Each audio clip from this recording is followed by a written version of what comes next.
আমি একটা জিনিস খেয়াল করলাম কি, কেন জানি মেয়েদের পছন্দের সব সময় উপরে থাকে প্লে বয় টাইপের ছেলেগুলা, ভালো ছেলেরা কখনো থাকে না। কারণ আমি যতটুকু দেখলাম মেয়েরা সবসময় একটু অ্যাগ্রেসিভ, একটু রোমান্টিক, একটু বোরিং টাইপের ছেলেদেরকে তাদের পছন্দ না।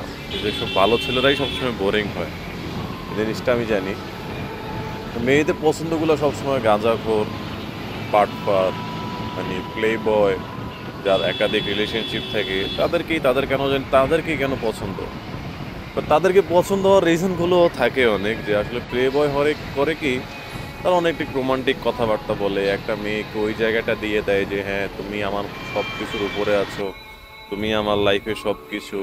এবং তাদের পরিচয়টাই হয় এইভাবে ইমোশনালি।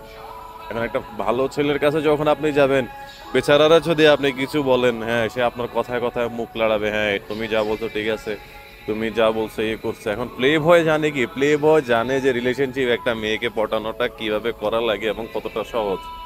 এই ক্ষেত্রে প্লে বয়টা সবসময় উপরে থাকে তাদের পছন্দে। আর ভালো ছেলেগুলা সবসময় ওই যে এমন ছেলে, এমন মেয়েদের কাছে গিয়ে পড়ে, ওই যে কি বলে, এইসব মেয়েদেরকে কি বলে জানি, বারো ভাতারি, হ্যাঁ বারো ভাতারিদের কাছেই গিয়ে পড়ে। তাদের ইমোশন তো থাক দূরের কথা, বেচারা তখন কি একদম কষ্ট পাইতে পাইতে শেষ হয়ে যায়। আর ভালো মেয়েদের ওই এইটাই পছন্দ, যে কেউ তাদের কেয়ারিং করুক, কেউ তাদের ইয়ে করুক। কখন ভালো ছেলেগুলো আসলে কেয়ারিং কেয়ারিং সম্পর্কে জানে কম, বুঝে কম।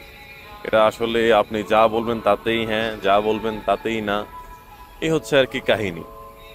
আমি আমার ব্যক্তিগত কথা, এটা ব্যক্তিগত লাইফ থেকে যতটুকু জানি বা যতটুকু বুঝছি, যে প্লে বয়দের সকল মেয়ে পছন্দ করেন। তারা জানে কিভাবে একটা মেয়েকে ইমপ্রেস করতে হয়, তো ভালো ছেলেগুলো এটা জানে না।